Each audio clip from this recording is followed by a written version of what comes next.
করেছে জাকির নায়েক সম্পর্কে জানতে চাই। এত বছর ধরে উনি আলোচনা করে এখনো জানেন না ওনার সম্পর্কে। কিছু কিছু আলেম ডাক্তার জাকির নায়েককে কাফের এবং ইহুদিদের দালাল বলে। পৃথিবীতে লক্ষ লক্ষ আলেম দ্বারা ইসলাম প্রচারের সেই কাজ হয় নাই একজন চিকিৎসক জাকির নায়েক দ্বারা যে কাজ হয়েছে। প্রশ্ন করেছে জাকির নায়েক সম্পর্কে জানতে চাই। এত বছর ধরে উনি আলোচনা করে এখনো জানেন না ওনার সম্পর্কে। কিছু কিছু আলেম ডাক্তার জাকির নায়েককে কাফের এবং ইহুদিদের দালাল বলে। মাশাআল্লাহ, এই কিলাকিলি বাংলাদেশ থেকে যাবে না আর। এগুলো খুব খারাপ অভ্যাস, আরেকজনকে কাফের বলা, মুশরিক বলা। আপনি যদি কাউরে কাফের বলেন, সে যদি কাফের না হয় আপনি নিজেই কাফের হয়ে যাবেন। ফতুয়া দেয় তুই কাফের, তুই কাফের, তোর নানা কাফের, তোর বীর সাহেব কাফের। তোর এই কাফের বীর সাহেব মারা গেলে যেখানে কবর দিবে, ওই কবরের উপরে যে ঘাস জন্মাবে, ওই ঘাস যে গরু খাবে, ওই গরুর যে দুধ খাবে, ও কাফের। আছে না এরকম ফতুয়া? জাকির নায়েক হচ্ছে কম্পারেটিভ রিলিজিয়ান, তুলনামূলক ধর্মতত্ত্বের একজন পণ্ডিত ব্যক্তি। তার কথা শুনে অনেক হিন্দু, বৌদ্ধ, খ্রিস্টান, হাজার হাজার অমুসলিমরা কালেমার বাণী শুনতে পেরেছে, আলোর দিশা পেয়েছে, ঠিক কিনা? হাজার হাজার লোককে মুসলমান বানাইছে উনি। আপনি বানাইছেন কয়জন রে? যে ওনারে কাফের ফতুয়া দিল, ওনার হাতে শাহাদা বাক্য পাঠ করেছে কয়জন? আর জাকির নায়েকের হাতে হাত রেখে হাজার হাজার লোক কালিমা পড়েছে। অনেক বিষয় আছে যেগুলো অনেকে এভাবে উপস্থাপন করতে পারে নাই। সমসাময়িক বিষয়, কম্পারেটিভ বিষয়, আধুনিক বিষয়, এগুলো উনি কোরআন এবং বিজ্ঞানের আলোকে মানুষের কাছে বুঝিয়েছে। অস্ট্রেলিয়াতে যে, ইংল্যান্ডে যে, আমেরিকাতে যে আপনি কথা বলতে পারবেন, দাওয়াতি কাজ পৌঁছাতে পারবেন, উনি পারছে। যেটা আমরা পারি না এটা উনি পারছে, এজন্য সহ্য হয় নাই আমাদের। এই দেশের জাতীয় খেলার নাম কি জানেন? হাডুডু। তাই না আপনারা নিচে নিয়ে আসবে। এ দেশে কেউ আগাইতে চাইলে আরে উঠতে দেওয়া যায় না, কেউ উঠতে চাইলে ওরা টাইনে নামায়। কারণ জাতীয় খেলা হাডুডু। হাডুডুর নিয়ম হচ্ছে একজন সামনে যাবে আর সবাই ওর ঠ্যাং ধরে টানবে। কথা বলেন? এই জন্য এগুলো বাদ দেন। ইসলামের মধ্যে, মুসলমানদের ভ্রাতৃত্বের মধ্যে ফাটল তৈরি না করে ঐক্য প্রতিষ্ঠা করেন। জাকির নায়েকের সব কথাই যে আপনারে মানতে হবে এটা তো উনিও বলে নাই। ওনার দেয়া কোনো মাসআলা, লিগ্যাল অপিনিয়ন আপনার কাছে যদি ইসলাম সম্মত মনে না হয় বা শক্তিশালী মনে না হয় বা আপনার ভালো না লাগে, যে আলেমের কথা ভালো লাগে কোরআন সুন্নাহর আলোকে আপনি মানেন। কিন্তু ওনার অবদানকে অস্বীকার করার সুযোগ আছে? ওটা বিশ্বব্যাপী ওনার জয়গান। আপনি সূর্যরে ভেটকি মারলে আপনি সূর্যের কিছুই করতে পারবেন না। আপনার ভেটকি আপনার মুখের উপরেই থাকবে, চিল্লায় বলেন ঠিক কিনা? গোটা বিশ্বব্যাপী আল্লাহ ওনার সম্মান মর্যাদা দিয়েছে, আপনি কি করবেন মিয়া? হাজার হাজার লোক ওনার হাতে হাত রেখে কালিমা পড়ে মুসলমান হয়। আমরাও নতুন নতুন অনেক জিনিস ওনার কাছ থেকে শিখি। আগে এগুলো বুঝি নাই, শিখতেছি। অনেক ভালো জিনিস আছে, এজন্য যার কাছে ভালো যেটা আছে ওইটা নেন, আর পিছনে লাগালাগি বন্ধ করে দেন। এই হিংসা, এই প্রতিহিংসা পরায়ণতায় জেলাসি আমাদেরকে শেষ করে দিল। আমরা যে ভাই ভাই, মুসলমান যে ভাই ভাই, এই শিক্ষাটাই আমাদের মধ্যে নাই। আসুন ভ্রাতৃত্বের বন্ধনকে আমরা অটুট রাখি, আর বিপদে আপদে আল্লাহর উপর ভরসা রাখি।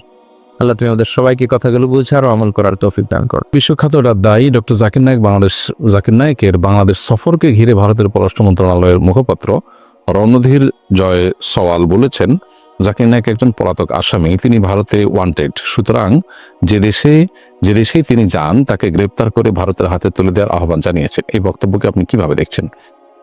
দেখুন, এটা তো এমন একটা কমেন্ট যে বিষয় আসলে সংশ্লিষ্ট বিষয় যারা অভিজ্ঞ তারা কথা বলবেন, কূটনীতিকরা হয়তো কথা বলবেন, পলিটিশিয়ানরা হয়তো তাদের অ্যাঙ্গেল থেকে এটাকে বিশ্লেষণ করবেন। কিন্তু আমি একজন সাধারণ মানুষ হিসাবে মন্তব্য করতে চাই যে যে কথা ভারত বলেছে সেই কথা ভারতের খুব ঘনিষ্ঠ মিত্র দেশ মালয়েশিয়াকে তারা কতটা বলতে পেরেছে, বা মালয়েশিয়া কি তাদের সে কথা আদৌ আমরা নিয়েছে কিনা বা তাদেরকে বলেছে কিনা আদৌ। মালয়েশিয়া তো ডক্টর জাকির নায়েককে অত্যন্ত শ্রদ্ধার সাথে সেখানে তারা গ্রহণ করেছে এবং স্থান দিয়েছে। তো এখান থেকে পরিষ্কারভাবে বোঝা যায় যে বাংলাদেশ দীর্ঘদিন পর্যন্ত যেন তো জানো পররাষ্ট্রনীতি বাংলাদেশে চর্চা হয়ে আসছে, এইরকম আবদার করাটা সেটারই ফলশ্রুতি। তা না হলে পাল্টা আরেকটি প্রশ্ন করা যায় যে বাংলাদেশের সাবেক ফ্যাসিস্ট সরকারের যে প্রধানমন্ত্রী ছিলেন তিনি এখন ভারতে আছেন এবং তার নামে তা মামলা হয়েছে, বিচার চলছে। ভারতের কি উচিত না তাকে বাংলাদেশের হাতে তুলে দেওয়া? বাংলাদেশের হাতে তুলে দেওয়ার সে কাজটি ভারত করেছে, অথচ তারা জাকির নায়েকের মতো একজন দায়ী মাজলুম, যার প্রতি অন্যায় অবিচার ভারত সরকার করেছে দীর্ঘদিন পর্যন্ত, তারা সে অন্যায় করবার আবদার আবার বাংলাদেশের কাছে করেছে। এটি খুবই হাস্যকর এবং অবাস্তব। আমি একজন সাধারণ মানুষ হিসাবে, নাগরিক হিসাবে আমার মন্তব্য এটি। আল্লাহ রাব্বুল আলামিন ইসলামের দায়ীকে হেফাজত করুন এবং তার বাংলাদেশ সফরের যে সম্ভাবনা দেখা দিয়েছে সেটা আল্লাহ তাআলা নিরাপদে করুন, আমরা দোয়া করি। এবং এ বিষয়ে সংশ্লিষ্ট যারা আছেন প্রত্যেকে অবশ্যই তার সফরের নিরাপত্তার বিষয়টা নিয়ে ভাববেন এবং পরিকল্পনা করবেন এবং যথাযথ পদক্ষেপ গ্রহণ করবেন। কিন্তু কোনোভাবেই ভারত সরকারের এই দাবি অন্তত গ্রহণযোগ্য না। এটা খুবই হাস্যকর দাবি বলে আমি মনে করি। তারা যেটা নিজেরা করছেন না সেটা অন্যদের উপরে চাপাতে চাচ্ছেন এবং দীর্ঘদিন পর্যন্ত পররাষ্ট্র নীতিতে আমাদের যে নতজানু পররাষ্ট্রনীতি বিশেষ করে বিগত 15-16 বছর যাবত আমাদের দেশে চর্চা হয়েছে, সেটার কারণে তারা এরকম আমাদের কাছে আবদার করবার সাহস করেছে। ডাক্তার জাকির নায়েক আপনাদের পেশার মানুষ, কিন্তু তিনি চেয়ার আমাদেরটা দখল করে বসে আছেন। পৃথিবীতে লক্ষ লক্ষ আলেম দ্বারা ইসলাম প্রচারের সেই কাজ হয় নাই একজন চিকিৎসক জাকির নায়েক দ্বারা যে কাজ হয়েছে। আমি আমার এক বন্ধু চক্ষু স্পেশালিস্ট, বিশেষ ডাক্তার ছিলেন, সরকারি চাকরি ছেড়ে দিয়ে নিজে এখন প্র্যাকটিস করেন। তো ওই ভাই আমাকে বললেন, ভাই আমি ছাত্র ইউনিয়ন করতাম। আমার মনে হয় রাজশাহী মেডিকেল স্টুডেন্ট তিনি, বা রংপুরের, যাই হোক অনেক আগের সিনিয়র মানুষ। তো উনি বললেন যে ভাই আমি এক সময় ছাত্র ইউনিয়ন করতাম, নামাজ কালাম পড়তাম না এবং আমি নিজেকে অনেক আধুনিক স্মার্ট মনে করতাম। আসলে ইসলাম নিয়ে আমার কিছু প্রশ্ন ছিল, এই প্রশ্নগুলোর কোনো উত্তর আমি পাচ্ছিলাম না। অনেক হুজুরদের কাছে জিজ্ঞাসা করছি, বাট আমার স্যাটিসফ্যাকশন হয় নাই। তো একদিন টিভি স্ক্রল করতে করতে দেখলাম যে একটা লোক হ্যাংলা পাতলা কোট টাই পরা, আবার দিকে মাথায় টুপি, একটু পিকুলিয়ার লাগলো, অদ্ভুত দেখে আমি একটু শুনলাম। শুনতে শুনতে নাম উঠছে ডাক্তার জাকির নায়েক, দেখলাম আমার পেশার লোক, তো একটু আগ্রহী হয়ে শুনলাম। তুমি বলে যে একই প্রশ্নের উত্তর যেটা আমি অনেক হুজুরকে করেছি, হয়তো সাধারণ আলেমদেরকে করেছেন, সবাই সব প্রশ্নের উত্তর জানা জরুরি না। তো একই প্রশ্নের উত্তর দেখলাম ভদ্রলোক দিচ্ছেন খুব চমৎকার ভাবে, অসাধারণ ভাবে, আমার স্যাটিসফ্যাকশন হচ্ছিল। এই যে শুরু করেছেন, আল্লাহ সেই বান্দা, আমার সেই বন্ধু, তিনি এখন আলহামদুলিল্লাহ অনেক ভালো একজন ধার্মিক, খুব রিলিজিয়াস এবং খুব প্র্যাকটিসিং একজন মুসলমান হতে পেরেছেন আলহামদুলিল্লাহ। তো একজন চিকিৎসক হয়েও দাওয়াতের ময়দানে তার অনেক কাজ করার সুযোগ হয়েছে। আপনি ডাক্তার জাকির নায়েকের মতো এত পড়াশোনা করা ছাড়াও আপনার জায়গা থেকে আপনি অনেক কাজ করতে পারেন আপনার ক্ষুদ্র প্রচেষ্টা দ্বারা। যেমন আপনার পেশেন্টকে যদি আপনি বলেন যে ভাই নবী করিম সাল্লাল্লাহু আলাইহি সাল্লামের সুন্নাহ, এটা যদি আপনার লাইফস্টাইলে আপনি মেনটেন করেন তাহলে আপনি অনেকখানি সুস্থ থাকতে পারবেন। এরপরে তো আমাদের কোনো ভিন্ন মত করার সুযোগ নেই। রাতে তাড়াতাড়ি শোয়াটা আমাদের স্বাস্থ্যের জন্য ভালো। আপনারা কি ভিন্ন কিছু বলেন নাকি? আমরা তো জানি যে আপনারাই, অর্থাৎ ডাক্তাররাই আমাদেরকে বলছেন যে রাতে তাড়াতাড়ি ঘুমোতে হবে, অনেক গভীর রাত জেগে থাকা স্বাস্থ্যের জন্য ভালো না। তো আমার নবী সাল্লাল্লাহু আলাইহি ওয়াসাল্লামের সুন্নাত হলো তিনি এশার পরে দ্রুততার সাথে শুয়ে যেতেন, মাগরিবের পরে রাতের খানা খেয়ে ফেলতেন। এখন আপনারাই বলছেন যে ঘুমানোর অনেক আগে আমরা যদি ডিনার করে ফেলি তাহলে সেটি আমাদের ডাইজেস্টিং এর জন্য সহজ হয়, সেটা আমাদের স্বাস্থ্যের জন্য ভালো হয়। নবী করিম সাল্লাল্লাহু আলাইহি সাল্লাম সন্ধ্যার পর রাতের খাবার খাওয়াকে পছন্দ করতেন এবং এশার পরে খাবার তো পরের কথা, কোনো আলাপ আলোচনা করা পছন্দ করতেন না। দ্রুততার সাথে বিছানা চলে যাওয়াটা তার পছন্দ ছিল। তিনি রাতভর ঘুমানো পছন্দ করতেন, ভোরে ঘুমানো অপছন্দ করতেন। তো নবী সাল্লাল্লাহু আলাইহি ওয়াসাল্লামের সুন্নাহকে যদি আমরা মেনটেন করি তাহলে সেক্ষেত্রে আমরা অনেকখানি সুস্থ থাকবো। এবং সেই সাথে আমরা জানি নবী করিম সাল্লাল্লাহু আলাইহি ওয়াসাল্লাম খাবারের ক্ষেত্রে উদরপূর্ণ করে খেতে নিরুৎসাহিত করেছেন। রাতে পেটের 3 ভাগের 1 ভাগ খাবার, 1 ভাগ পানীয়। 1 ভাগ পানীয় বলতে পানি বা পানি জাতীয়, এই যে সালাদ খেতে বলেন আপনারা, সবজি খেতে বলেন, সেগুলো খাওয়া নবী সাল্লাল্লাহু আলাইহি ওয়াসাল্লাম সুন্নাহ। তাহলে সুন্নাহ লাইফস্টাইল যদি কেউ মেনটেন করে তাহলে সেক্ষেত্রে তিনি এমনিতেই সুস্থ থাকবেন বা আল্লাহ তাআলা তাকে অনেকখানি সুস্থ রাখবেন। অতএব আপনি আপনার প্রেসক্রিপশনের ফাঁকে ফাঁকে, আপনি রোগীদের সেবা দেওয়ার ফাঁকে ফাঁকে নবী সাল্লাল্লাহু আলাইহি ওয়াসাল্লামের সুন্নাহর পথে যদি আহ্বান করেন তাহলে এক কাজে 2 কাজ হবে। আপনি হয়তো একই কথা বলছেন বাট ধর্মীয় পার্সপেক্টিভ থেকে বলছেন না। ধর্মীয় পার্সপেক্টিভ থেকে বললে আপনার বলাও হবে, আবার সওয়াবও পাবেন। এবং সেই সাথে যাকে বলছেন তিনি এদেশে মানুষ যেতে ধর্মপরায়ণ। আপনি যখন দ্বীনি কারণে, ধর্মীয় কারণে তাকে কোনো কিছুর প্রতি আহ্বান করবেন তখন তার বিশেষ একটা গুরুত্ব তার কাছে থাকবে।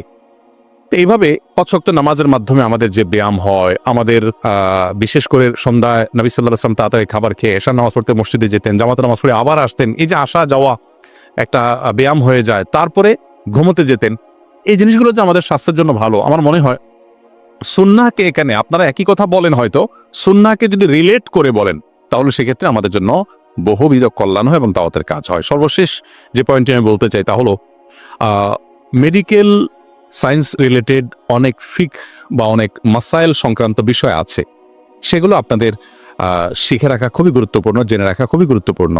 এ নিয়ে অনলাইনে বিভিন্ন রকমের কোর্স আছে, আমি যতটুকু জানি বিভিন্ন অনলাইন বিশ্ববিদ্যালয়গুলোতে বিভিন্ন শ্রেণী পেশার মানুষের জন্য নানা রকমের কোর্স আছে। যারা চিকিৎসা বিজ্ঞানের লোক, আপনি মেডিকেল স্টুডেন্ট অথবা ডাক্তার, আপনি আপনার এই সেবা দিতে গিয়ে শরিয়ার বেশ কিছু বিধিবিধান আপনার জানার প্রয়োজন হবে। যেমন একটা কমন প্রশ্ন ডাক্তারদের, সেটা হলো ওষুধ কোম্পানির কমিশন নেওয়া জায়েজ আছে কিনা। এই প্রশ্নের উত্তর অনেক ডাক্তাররা জানতে চান, অনেকে অবশ্য জানতেই চান না। জানলে আরেক ভেজাল হবে, কিয়ামতের দিন আল্লাহকে বলা যাবে আল্লাহ আমি জানি নাই। আল্লাহ বলবেন মায়ের ডাবল হবে। কেন মায়ের ডাবল? একটা হলো জ্ঞান অর্জন করা একটা ফরজ, আর জ্ঞান অনুযায়ী আমল করা আরেকটা ফরজ। তুমি দুইটা লঙ্ঘন করেছো, অতএব ডাবল মায়ের হবে। আর যে জেনেছে কিন্তু আমল করে নাই, সে একটা করেছে আরেকটা করে নাই, সো সে সিঙ্গেল মায়ের খাবে। অনেকে আছেন যে এই ক্ষেত্রে নিজেকে খুব চালাক মনে করেন, যে বাবা বেশি জানলে বিপদ, জানলাম না তো জানলাম না দেখে বেঁচে গেলাম, ব্যাপারটা এরকম সহজ না। যাই হোক, তারপর পেশেন্ট, আমরা যখন রোগী দেখবো তখন রোগী দেখতে গিয়ে রোগীর সতর, তারপরে হিজাব, পর্দা, আরো অন্যান্য যে বিষয় আছে সেগুলো জানার জন্য সংশ্লিষ্ট বিষয়ের ইলম অর্জন করা কিন্তু ফরজ। আফজালুল ইলমে ইলমুল হাল ও আফদালুল আমালে হিফজুল হাল, আরবিতে একটি প্রবাদ আছে যার অর্থ হলো সবচেয়ে উত্তম জ্ঞান হলো যখন যে বিষয় আমার প্রয়োজন সেই বিষয়ের ইলম বা জ্ঞান আমার অর্জন করা। অতএব আপনি যখন মেডিকেল স্টুডেন্ট হবেন তখন আপনার এই জগতে কাজ করতে গিয়ে শরিয়ার কোন কোন প্রশ্নের উত্তর আপনার জানা দরকার সেটি জানাটা আপনার উপরে ফরজ, যেটা অন্য অনেকের জন্য ফরজ নয়। একজন ব্যবসায়ী, তিনি যখন ব্যবসা করতে যাবেন তখন ব্যবসা করতে গিয়ে কোন কোন হালাল হারামের প্রশ্ন আসে সেগুলো জানা তার জন্য ফরজ। অতএব আমি আপনাদেরকে সর্বশেষ যে অনুরোধটি করতে চাই সেটা হলো যে আপনারা এই সংক্রান্ত বিষয়াশয়গুলো খুব ভালো করে জেনে নেবেন, এবং এ বিষয়ে অনেকগুলো কোর্স, অনেকগুলো আর্টিকেল অনলাইনে আপনি খুঁজলে পাবেন। তো এই ছিল আমার সংক্ষিপ্ত আপনাদের উদ্দেশ্যে নিবেদন, যে সর্বপ্রথম হলো, আমি আবার সামাইটা বলে দিচ্ছি, সর্বপ্রথম হলো উদ্দেশ্যটাকে সংশোধন করে নেওয়া, ঠিক করে নেওয়া, চূড়ান্ত করে নেওয়া যে আমরা যা কিছু করছি অ্যাজ এ মুসলিম, আমাদের এই কাজ পার্থিব হতে পারে, কিন্তু এর বিনিময়ে আমি আল্লাহর কাছ থেকে লাভ করে সওয়াব পাবো, আল্লাহকে সন্তুষ্ট করবো, এটা আমার মূল উদ্দেশ্য। পাশাপাশি অন্য যেগুলো আমার স্যালারি পাওয়া, আমার চাকরি, আমার ভালো চেয়ার পাওয়া, ভালো জায়গায় যাওয়া, সম্মান পাওয়া, এগুলো সব গৌণ। মুখ্য হলো আল্লাহর সন্তুষ্টি। সো আল্লাহর সন্তুষ্টিটা মুখ্য যদি হয়, বাকিগুলো অটোমেটিকলি আমার অর্জিত হয়ে যাবে ইনশাআল্লাহ তাআলা। তাহলে নিয়তটাকে ঠিক করে নেওয়া, তাহলে আমার এই পুরো জাগতিক পড়াশোনাটাই ইবাদতে পরিণত হতে পারে। দ্বিতীয়ত যে পয়েন্টটি বলেছি তা হলো রোগীকে বা আপনার সেবা প্রার্থীকে সান্ত্বনা দেওয়া, অভয় দেওয়া, আল্লাহর উপরে ভরসা দেওয়া, এটি গুরুত্বপূর্ণ একটি সুন্নাহ নবী সাল্লাল্লাহু আলাইহি সাল্লামের। তাকে ভয় দেখানোর চাইতে তাকে সান্ত্বনা দেওয়াটা আপনার জন্য অনেক গুরুত্বপূর্ণ, রোগীর জন্য গুরুত্বপূর্ণ, আপনার জন্য গুরুত্বপূর্ণ। এবং এর মাধ্যমে আপনি নিয়ত যদি করেন, যে উদ্দেশ্য যদি হয় যে আমার নবী সাল্লাল্লাহু আলাইহি সাল্লাম কোনো রোগী দেখলে তাকে সান্ত্বনা দিতেন, আমি তার সুন্নাহকে অনুসরণ করছি, তাহলে আপনি একটি ইবাদত করে ফেললেন। এবং নবী সাল্লাল্লাহু আলাইহি ওয়াসাল্লাম সুন্নাত হিসাবে রোগীকে দেখার পর আপনি বলবেন লা বাসা তহরুন ইনশাআল্লাহ, লিখে রাখতে পারেন বা মুখে বলতে পারেন বা বাংলায় আপনি বলতে পারেন যে ভয়ের কোনো কারণ নেই, ইনশাআল্লাহ আপনি সুস্থ হয়ে যাবেন। নাম্বার 3, রোগী দেখাটা এটা আমাদের কর্তব্য। আপনি ডাক্তার হিসাবে আপনার মতো দেখবেন, আমি সাধারণ মানুষ হিসাবে আমার মতো দেখব, আমি আমার মতো করে শুশ্রূষা দিব, আপনি আপনার মতো সেবা দিবেন। আমাদের সবার উপরে কর্তব্য অসুস্থ মানুষদের সেবা দেওয়া। শরীয়ত যেটাকে কর্তব্য করে দিয়েছে, সেই কর্তব্য বোধ থেকে যদি আমরা কাজটা করি তাহলে সেটিতে আমরা এক ধরনের প্রেরণা পাবো। সেখানে আমাদের পার্থিব উদ্দেশ্যের চাইতে পারলৌকিক বিনিময় পাওয়াটা মুখ্য হবে এবং তখন একটা ইবাদত হবে। সেজন্য এই মেন্টালিটি নিয়ে রোগীদের সেবা দেওয়ার অনুরোধ আমি আপনাদের করেছি। নাম্বার 4, রোগীদের জন্য দোয়া করা। আপনি যাই তার জন্য লেখেন, প্রেসক্রিপশন দেন, পরামর্শ দেন, দিন শেষে আল্লাহর উপরে ন্যস্ত করবেন যে আল্লাহ আপনাকে সুস্থ করুক। সুস্থ করার মালিক আল্লাহ তাআলা। আপনি ইমানের দাওয়াত তাকে দিয়ে ফেলতে পারেন, যেটা অন্য অনেক শ্রেণী পেশার মানুষের দ্বারা সম্ভব না। মানুষ আপনার কাছে ফি দিয়ে তারপর আসে দেখা করতে। অতএব আপনার যে গুরুত্ব মানুষের উপরে, পেশেন্টের উপরে আছে, সেটা বলার অপেক্ষা রাখেন। অতএব তাকে যাওয়ার সময় যে দোয়া দিয়ে দেন, সেই দোয়ার কারণে আপনি নিজে সওয়াব পাবেন এবং আপনার দোয়া কবুল হয়ে তিনি হয়তো সুস্থ হয়ে যাবেন এবং তার কারণে আপনি আল্লাহর কাছে আলাদা সওয়াব লাভ করবেন। 5 নম্বর বলেছিলাম যে আমাদের কাজের ফাঁকে ফাঁকে আমরা রোগীদেরকে দাওয়াত দিতে পারি, আল্লাহর পথে আহ্বান করতে পারি, নামাজের পথে আহ্বান করতে পারি। একজন ধূমপায়ী তিনি ধূমপান করছেন। নবী সাল্লাল্লাহু আলাইহি সাল্লাম কেন নিষেধ করেছেন, কেন ইসলামে ধূমপান করা নিষেধ? দেখুন, ইসলামে যা নিষেধ সেটা আমাদের জন্য ক্ষতিকর, ইসলামে যা অনুমোদন করে সেটা আমাদের জন্য কল্যাণকর। আমরা কোভিড-19 কথা বলছিলাম। কোভিড-19 পৃথিবীতে যে দেশগুলো বেশি সাফার করেছে সে দেশগুলোতে তুলনামূলকভাবে মাদক গ্রহণের প্রবণতা অনেক বেশি ছিল। এবং আমরা আপনাদের অর্থাৎ ডাক্তারদের গবেষণা থেকে আমরা জেনেছি যে মাদক অতিরিক্ত গ্রহণ করতে করতে করতে তাদের ইমিউন যেমন দুর্বল হয়েছে, তাদের ফুসফুস খারাপ হয়েছে, নানা দিক থেকে তারা বেশি ক্ষতিগ্রস্ত হয়েছে এবং দ্রুত এফেক্টেড হয়েছে। এবং আমরা আমাদের পার্শ্ববর্তী যে সমস্ত দেশগুলোতে মাদক গ্রহণের প্রবণতা অনেক বেশি আমরা দেখেছি, কোভিড-19 তারা বেশি সাফারার হয়েছে তুলনামূলকভাবে মুসলমানদের মধ্যে।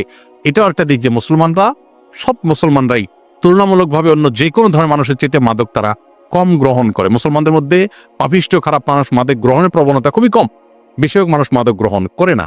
তো এর সুফল আমরা পাচ্ছি। তাহলে আল্লাহ তাআলা যেটাকে হারাম করেছেন, আপনি ধর্মীয় পার্সপেক্টিভ থেকে যদি বলেন তাহলে সাধারণ মানুষের একে ডাবল গুরুত্ব দেবে। যে ডাক্তার সাহেব বলেছেন, আবার আমার ধর্মেও নিষেধ আছে, দুটো গুরুত্ব সে পাবে। এই জন্য আপনার কথার ফাঁকে ফাঁকে আপনি দাওয়াত দিয়ে ফেলতে পারেন। একজন পেশেন্টকে আপনি 3 বেলা ওষুধ খাওয়ার কথা বললেন, যদি আপনি বলেন যে ফজর নামাজ পড়ে এসে নাস্তা খেয়ে এটা খাবেন, আর জোহরের নামাজ পড়ে দুপুরের খাবার খেয়ে এটা খাবেন, আর এশার সময় রাতের খাবার খেয়ে তারপরে ওষুধ খাবেন, তাহলে ফাঁক দিয়ে কিন্তু আপনি নামাজের দাওয়াত দিয়ে দিলেন। এভাবে পেশেন্টকে নানাভাবে আপনি দাওয়াতি কাজ করতে পারেন। তো সেই বিষয়